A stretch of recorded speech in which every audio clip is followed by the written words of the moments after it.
గత 5 ఏళ్లలో దుబాక మున్సిపాలిటీ అభివృద్ధి చెందిన దాఖలాలు లేవని కాంగ్రెస్ పార్టీ జిల్లా అధికార ప్రతినిధి మచ్చ శ్రీనివాస్ ఆరోపించారు. సిద్దిపేట జిల్లా దుబాక పట్టణ కేంద్రంలో నిర్వహించిన మీడియా సమావేశంలో మాట్లాడిన ఆయన బీఆర్ఎస్ ప్రభుత్వ పాలనలో సరైన రోడ్లు లేకపోవడం, డ్రైనేజీ సమస్యలు తలెత్తడం, తాగునీరు, పారిశుద్ధ్య రంగాల్లో అభివృద్ధి లేకపోవడం దుబాక ప్రజలు ఎదుర్కొన్న ప్రధాన సమస్యలని విమర్శించారు.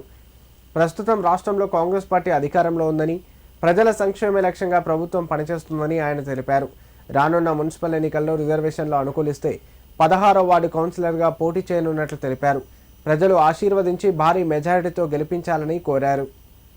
5 సంవత్సరాల బీఆర్ఎస్ పరిపాలనలో దుబ్బాక మున్సిపాలిటీ అభివృద్ధికి నోచుకోకుండా ఈ ప్రాంతం నుంచి అభివృద్ధి లేక, ఉపాధి లేక ఇక్కడ ఉన్నటువంటి ప్రజలు ఆర్థికంగా బలహీనపడి దూర ప్రాంతాలకు బతకడానికి వెళ్తున్నటువంటి పరిస్థితి దుబ్బాక మున్సిపాలిటీలో కొనసాగుతా ఉంది.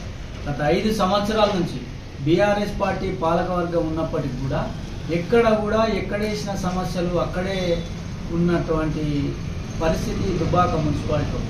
ఏ వార్డులో పోయినా కానీ సీసీ రోడ్డు, డ్రైనేజీ, త్రాగునీరు, ఇంకా అనేక రకమైనటువంటి సమస్యలు దుబ్బాక మున్సిపాలిటీ వార్డులో కొట్టుమిట్టాడుతూ ఉన్నాయి.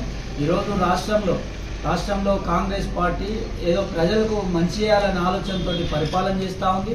మా జిల్లా మంత్రి గారు, ఇన్ఛార్జ్ మంత్రి గారు కూడా దుబ్బాక మున్సిపాలిటీని అభివృద్ధి చేయాలనే ఒక దృఢ సంకల్పంతో వారితో పాటు మా నియోజకవర్గ ఇన్ఛార్జి, మా ప్రియతమ నాయకుడు చెరుకు శ్రీనివాసరెడ్డి గారు కూడా దుబ్బాకను అన్ని రకాలుగా అభివృద్ధి చేయాలని చెప్పి ఈరోజు ఆలోచనతోటి ఉన్నారు.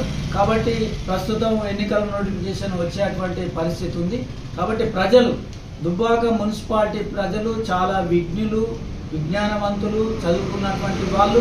ఒక్కసారి ఆలోచించండి, గత ఎన్నికల్లో ఏం జరిగింది, ఎందుకు దుబ్బాక ఇలాంటి ఒక దుర్భరమైన పరిస్థితి ఎదుర్కొంటుందో ఒక్కసారి ఆలోచన చేయాలని దుబ్బాకలో ఉన్నటువంటి అన్ని వార్డుల ప్రజలను కూడా కాంగ్రెస్ పార్టీ వైపు నుంచి విజ్ఞప్తి చేస్తా ఉన్నాం.